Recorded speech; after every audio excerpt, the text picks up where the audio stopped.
Oke, Vivo baru aja ngeluncurin HP lipat mereka yang harus gue akuin tipis dan enteng banget untuk ukuran HP lipat. Tapi apa cuma itu doang yang dijual? Gimana dengan multitasking? Fitur-fitur lainnya?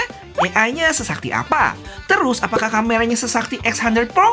Dan terakhir, gue juga punya beberapa komplain tentang HP ini. Yuk kita bahas. Oke, langsung aja impresi gue buat HP lipat Vivo ini nyaman banget buat digenggam. Yang punya tebel cuma 11,2 mili kalau dilipat gini, dan kalau dibuka cuma 5,2 mili dengan berat 236 gram. Selain itu yang bikin nyaman lagi, di HP ini tuh nggak berasa ada sudut tajam ya. Semua sisi dibikin tumpul. Termasuk layar luarnya yang gue baru kalau dia itu ada sedikit lengkungan loh. Bikin feel premiumnya dapat banget. Yang didukung sama kamera modul yang punya ring emas bergerigi gitu. Yang di sekelilingnya bertekstur kayak marble. Keren sih. Terus nggak lupa mention kalau HP ini punya silent switch ya, yang mana kalau pas meeting sama orang dan nggak yakin HP-nya lagi silent atau enggak, tinggal raba aja mentokin ke bawah tanpa harus mengalihkan pandangan kita pas lagi ngomong. Kalau secara durabilitas, Vivo ini cukup pede ya dengan perlindungan yang mereka namain Armor Glass buat layar depan dan Armor Back Cover buat bagian belakang.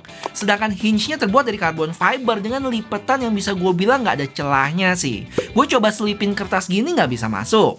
Terus pas dibuka dia punya sudut yang cukup fleksibel. Paling luas itu mungkin sekitar 120-130 derajat. Kalau mau ditutup mungkin sekitar 10 atau 20 derajat. Buat crease atau lipetannya, gue nggak bisa bilang nggak kelihatan ya. Masih ada, tapi cukup minim. Kalau di swipe gini, lengkungannya nggak terlalu berasa sih. Dan makin lama gue pakai, makin lupa sama lipetannya. Sama satu lagi pas tutup, suaranya itu yang satisfying banget. Kayak suara tutup pintu mobil mewah gitu nggak sih? Yang mendem gitu. Bup, bup. Nggak kayak... Cuman saking tipis dan entengnya tadi, di sisi lain gue juga punya rasa was-was keselip dan jatuh karena licin. Mau nggak mau pakein case sih yang bikin pegangannya lebih keset karena materialnya dari vegan leather. Habis itu karena ada tonjolan dikit di case-nya, pas buka HP ini lebih nyantol dibanding tanpa case. Lanjut kita ke spesifikasi yang singkat aja ya, dimana dia punya layar luar dengan ukuran 6,53 inch dengan refresh rate dynamic 120 Hz. Maksudnya kalau lagi scroll-scroll bisa mentok di 120, dan kalau didiemin gini bisa turun ke 1 Hz. Sama juga saat always on display-nya nyala. Dan gak cuma layar depan, tapi layar dalamnya pun juga sama ya, mencapai 1 Hz dengan ukuran layar 8,03 inch 2K+. Buat tingkat kecerahannya mencapai 4500 nits ya, yang kalau gue cobain outdoor gini, mau layar luar ataupun dalam sama-sama masih jelas. Terutama kalau gue lagi pakai Google Maps cari jalan gitu. Terus buat performance-nya pakai Snapdragon 8 Gen 3 yang dapat skor Antutu di 2.050.000.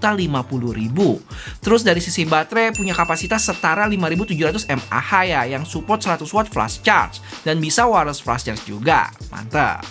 Lanjut kita ke kamera yang kalian bisa baca sendiri di sini ya. Tapi kalau ditanya apakah speknya sama kayak X100 Pro, tentu enggak.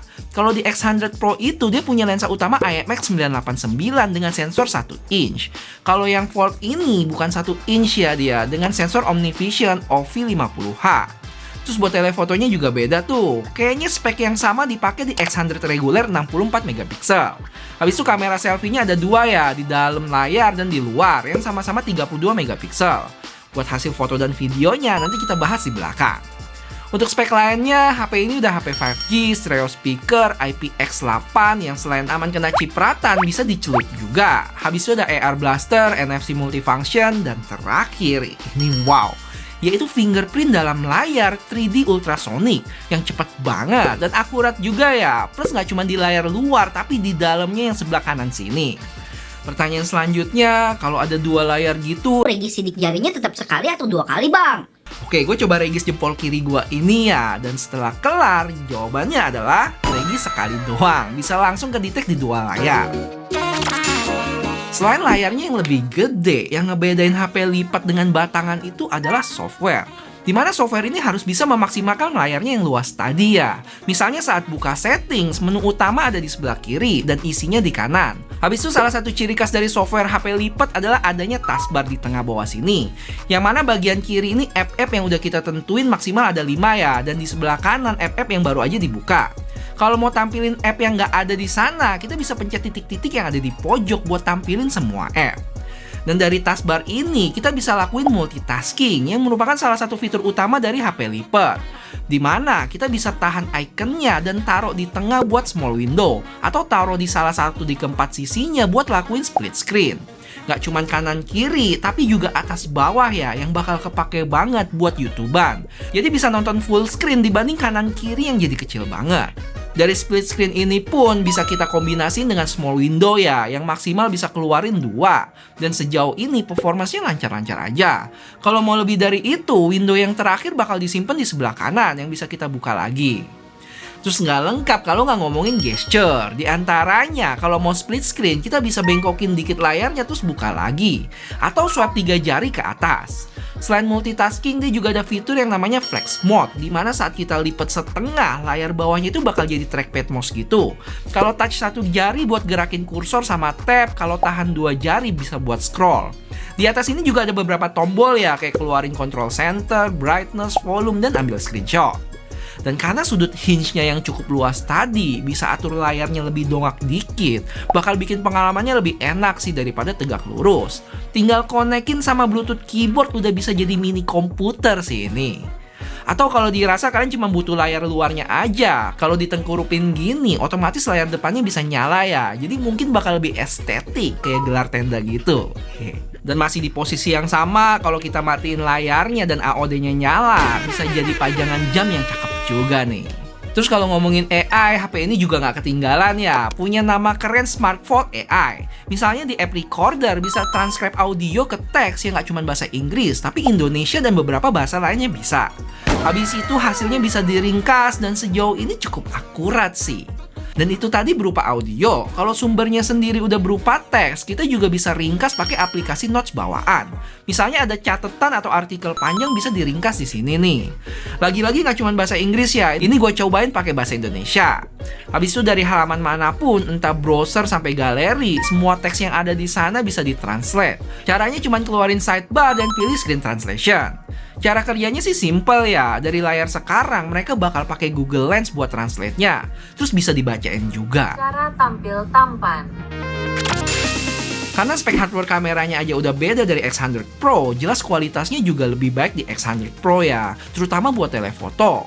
Tapi untuk ukuran HP lipat, mungkin kualitasnya udah yang paling baik kali, atau paling enggak 3 besar terbaik. Intinya gue cukup suka sih dengan foto-foto portrait di HP ini. Telefotonya juga cakep kok dengan 3 kali optical zoom-nya. Apalagi racikan foto-foto dari Vivo dan Zeiss nggak usah diraguin lagi. Paling kelemahannya ada di kamera selfie 32 megapiksel di layar depan sama belakangnya ya. Dan resolusinya pun dia cuma mentok sampai 1080p 30 aja. Cuma kalau kalian butuh kamera yang kualitasnya maksimal ya tinggal dibalik aja pakai lensa utamanya. Gile, tajam banget kan, dan bokehnya pun maknyus ya kalau kalian perhatiin. Kalau butuh yang lebih luas, tinggal pindahin ke ultra wide aja. Cuma pastiin kalian ngelihat ke bulutan lensa gedenya ya, jangan ke layar. Karena kalau kalian liatin ke layar, jadi kayak eye contact-nya nggak dapet gitu. Selain bisa selfie pakai kamera belakang, kelebihan dari HP lipat adalah HP-nya ini bisa didudukin di mana aja ya, nggak usah bawa-bawa tripod. Buat shoot high atau low angle pun lebih gampang karena previewnya bisa dipindahin. Dan terakhir, pengalaman pakai kameranya sih bakal lebih lengkap sama fitur-fitur yang collab sama Zeiss ya. Di antaranya dia punya 3 color profile yaitu Vivid, Texture, sama Zeiss Natural. Habis itu ada focal length portraitnya yang juga banyak pilihannya, mulai dari 24 sampai 100 mili. Terus kalau bosen sama efek bokeh yang gitu-gitu aja, bisa cobain Zeiss Style Portrait. Dan terakhir dari sisi video, dia ada 4K Cinematic Portrait Video yang bisa ubah fokus objeknya setelah kita kelar rekam. Buat detail fitur-fitur tadi, kalian bisa kepoin video gue sehari bareng Vivo X100 Pro deh. Seru banget, seharian gue pakai HP itu sekalian tes daya tahan baterainya. BTW guys, kalau kalian suka sama konten-konten kayak gini, jangan lupa bantuin gue buat like video ini ya. Bakal berarti banget buat menembus 1 juta subscriber. Thank you. Oke, sejauh gue pakai HP lipat Vivo ini, mungkin hampir seminggu, ada 3 hal yang ngeganggu gue. Pertama, saat ngegame, posisi layarnya cuma bisa mendatar gini ya, atau kebalikannya, dan nggak bisa portrait. Yang mana dengan posisi ideal atau kamera di atas itu, dua lubang speakernya bakal suka ketutup, jadi audionya nggak full. Sedangkan kalau dibalik gini, tangan sebelah kanan kita bakal ngeganjel kamera, yang artinya mungkin bakal nggak nyaman dan jangan lupa buat lap setelah kelar main. Walaupun nggak ada yang ideal, tapi menurut gue posisi kamera modul di bawah kayaknya lebih mending deh. Karena selain audionya nggak keganggu, buletan kamera selfie-nya juga tersamarkan di bagian bawah. Terus komplain gue kedua, yaitu masalah continuity. Jadi sekarang itu saat kita lipat layar dalamnya, ada dua pilihan. Yang pertama itu layar luarnya bakal mati, atau layar luarnya bakal nyala, lanjutin dari layar dalam. Nah, yang jadi masalah, kadang gue butuh layar luarnya mati, tapi kadang juga butuh layarnya nyala. Misalnya, pas gue lagi order Grab pakai layar dalam, dan tutup pengen lanjutin pakai layar luar buat tahu posisi drivernya ada di mana. Gimana? Bakal sering kejadian kan? Buat kondisi ini, harusnya ya ada pilihan ketiga sih yang lebih fleksibel. Yang lebih fleksibel. Misalnya saat kita lipat HP-nya, nanti di layar luar bakal tanya, mau dilanjutin nggak? Kalau mau, misalnya kita bisa swipe up tuh, terus lanjutin. Kalau enggak, dalam beberapa detik bakal ke-lock sendiri. Gimana? Semoga bisa diimplementasiin ya. Dan terakhir koreksi kalau salah, tapi HP ini setahu gue nggak support stylus. Sebenarnya buat gue nggak terlalu ngaruh sih, karena jarang pakai juga. Tapi buat teman-teman yang sering pakai, bakal jadi deal breaker sih. Misalnya buat catat-catat atau tanda tangan digital. Oke, dari launching kemarin, HP ini punya dua warna ya. Ada hitam yang punya gua ini, atau nama kerennya Eclipse Black, dan putih Solar White. Buat variannya sendiri cuma ada satu ya, yaitu 16 plus 512 harga 27 juta. Yang kalau gua bandingin sama HP lipat lainnya sih cukup bersaing harganya. Z Fold 5 itu 12 plus 512 di 24 juta. Dan Find N3 Fold 16 plus 512 di 27 juta. Gue gak bakal bahas detail perbedaan di antara ketiga HP itu ya, tapi sekilas nilai lebih yang gue tangkap dari HP ini adalah dari sisi performance ya, pakai chipset Snapdragon terkuat saat ini, baterai badak 5700 mAh, in-display fingerprint ultrasonic di cover sama main screen-nya, kamera Zeiss yang hasilnya gue demen banget, dengan desain slim tipis dan ringan buat ukuran HP lipat. Untuk software bukan yang terbaik, tapi udah cukup oke dengan fitur-fitur yang gue sebutin tadi. Dan kalau dirasa HP lipat ini cocok sama kalian dan bisa menerima beberapa kekurangan yang gue sebutin sebelumnya, HP ini bisa kalian lirik sih. Atau menurut kalian mending brand sebelah? Apa alasannya? Coba share pendapatnya di komen dong, pengen tahu.